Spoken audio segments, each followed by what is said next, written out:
हाँ तो नमस्कार दोस्तों, आज के इस वीडियो में आप लोगों के साथ मैं शेयर करने वाला हूँ मॉडल सेट 3 का ऑब्जेक्टिव क्वेश्चन, जो कि साइंस सब्जेक्ट फिजिक्स का बहुत वीवीआई क्वेश्चन आप लोग के सामने मैं प्रस्तुत कर रहा हूं। अगर इस चैनल पर पहली बार आए हैं तो कृपया करके हमारे चैनल को सब्सक्राइब कर लीजिए प्लीज। हमारे चैनल को सब्सक्राइब करने के बाद दोस्तों के साथ शेयर करें।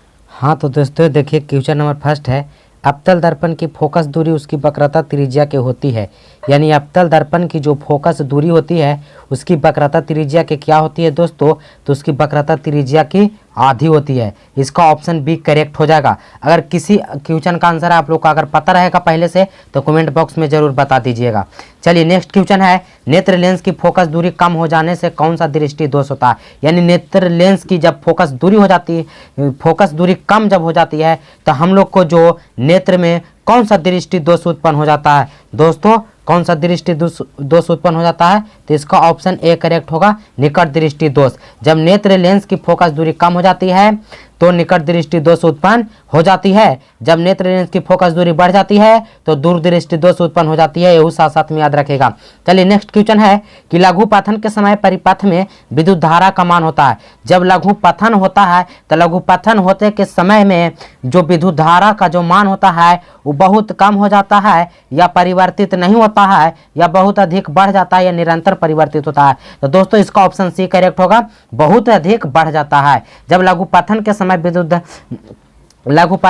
परिपथ में विद्युत धारा का मान क्या हो जाता है दोस्तों, बहुत अधिक बढ़ जाता है। चलिए नेक्स्ट क्वेश्चन है दोस्तों आप लोग के सामने कि निम्नलिखित में कौन सा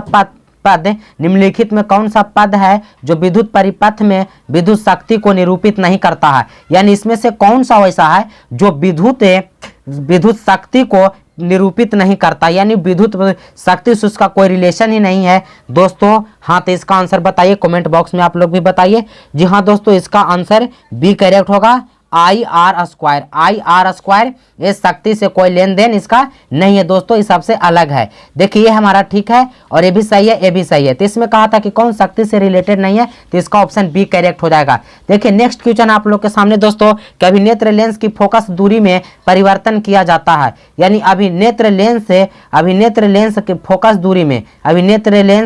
दूरी में परिवर्तन किया जा सकता है या किया जाता है, तो इसका आंसर सी करेक्ट होगा। इसका आंसर सी करेक्ट होगा, पश्चमाभि मांसपेशियां।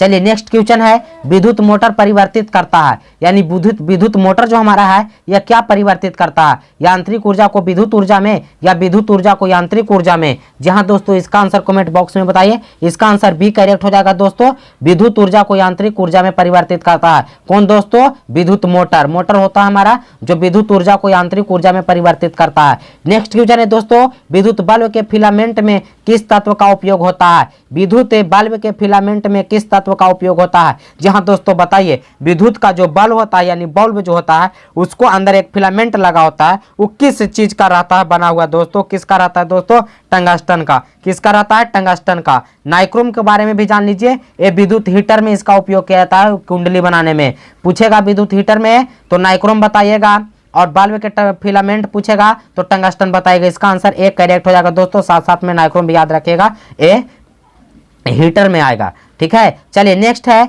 एक साधारण प्रिज्म कितने सतहों से घिरा होता है। यानी एक साधारण प्रिज्म जो होता है कितना सतह से घिरा होता है दोस्तों, इसका आंसर बताइए आप लोग। 5 सतह से। कितना सतह से दोस्तों, 5 सतह से। प्रिज्म के बारे में आप लोग का पता होगा, अगर नहीं पता होगा तो वीडियो हमारा देख लीजिएगा।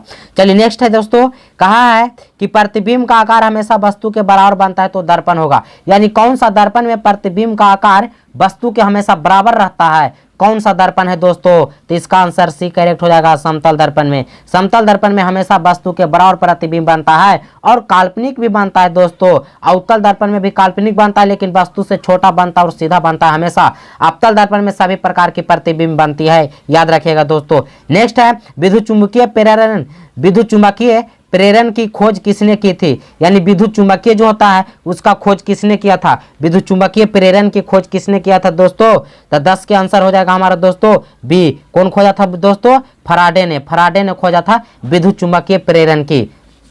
अब देखिए नेक्स्ट है, आकाश का रंग नीला क्यों प्रतीत होता है। दोस्तों आकाश का रंग नीला क्यों प्रतीत होता है दोस्तों? तय प्रकाश के प्रकिरणन के कारण, ऑप्शन इसका बी करेक्ट हो जाएगा। प्रकाश के प्रकिरणन के कारण आकाश का रंग नीला प्रतीत होता है। दोस्तों यहाँ पे एक बात याद रखेगा कि अगर रंग के बारे में अगर कुछ भी पूछा जाए, समुद्र नीला क्यों होता है, आकाश नीला क्यों होता है, रंग से कोई भी बात रहेगा तो प्रकाश का प्रकिरणन ही सब सही हो जाएगा। जी हाँ दोस्तों, साथ साथ में याद रखिएगा। नेक्स्ट है दोस्तों आप लोग के सामने कि समान नेत्र अधिकतम कितनी दूरी तक किसी वस्तुओं को स्पष्ट देख सकता है। यानी एक समान, एक स्वस्थ आंख जो हमारा है अधिकतम कितनी दूरी तक वस्तुओं को स्पष्ट यानी साफ साफ से देख सकता है दोस्तों? अनंत।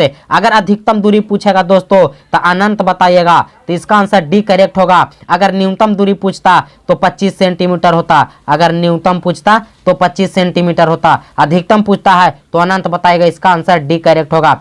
नेक्स्ट है दोस्तों लेंस की क्षमता का ऐसा मात्रक होता है। लेंस की क्षमता का ऐसा मात्रक होता है, तो लेंस की क्षमता का ऐसा मात्रक दोस्तों पर मीटर होता है। क्या दोस्तों? पर मीटर होता है। हाँ एक बात और जान लीजिए, बहुत इंपॉर्टेंट है, जो होता है डायोप्टर भी होता है। लेंस की क्षमता का ऐसा मात्रक क्या होता है? डायोप्टर भी होता है, लेकिन इसमें डायोप्टर ऑप्शन में है ही नहीं, तो हमारा पर मीटर सही हो जाएगा। m⁻⁻1 हमारा करेक्ट आंसर होगा। अगर डायोप्टर रहता दोस्तों तो डायोप्टर ही सही होता है। ये बहुत इंपॉर्टेंट क्वेश्चन है, हर बार एक बोर्ड एग्जाम में पूछते रहता है, लेंस की क्षमता का ऐसा मात्रक डायोप्टर। अगर डायोप्टर के साथ साथ एक बात और याद रख सकते हैं, m⁻⁻1, तो आप लोग का बहुत बेहतर होगा।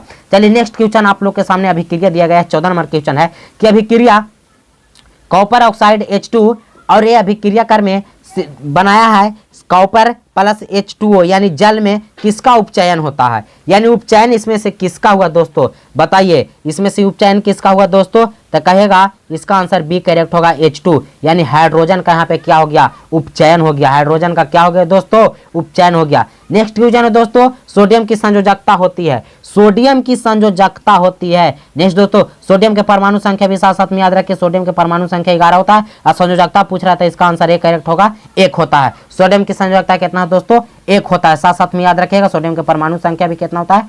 तो 11 होता है। नेक्स्ट क्वेश्चन है दोस्तों 16 नंबर क्वेश्चन है आप लोग के सामने, एल्केन का समान सूत्र है। यानी एल्केन जो हमारा है उसका समान सूत्र क्या सही है दोस्तों? तो एल्केन का समान सूत्र होता है CnH2n+2। एल्केन का ऑप्शन सी करेक्ट होगा। एल्केन का सूत्र होता है CnH2n+2 और ई होता है, ए जो है एल्किन का होता है, एल्किन के साथ साथ में याद रखिएगा, और CnH2n-2 एल्काइन का होता है दोस्तों। साथ साथ में याद रखिएगा एल्काइन का होता है। ये किसका होता है? एल्काइन का होता है। ई होता है हमारा दोस्तों एल्किन का होता है। साथ साथ में याद रखें CnH2n एल्किन का होता है और हमारा एल्केन का होता है CnH2n+2।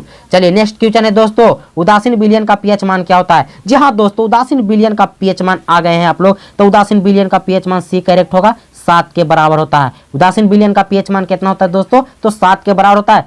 7 से अधिक होने पर क्षार हो जाता है दोस्तों, क्या हो जाता है? क्षार हो जाता है।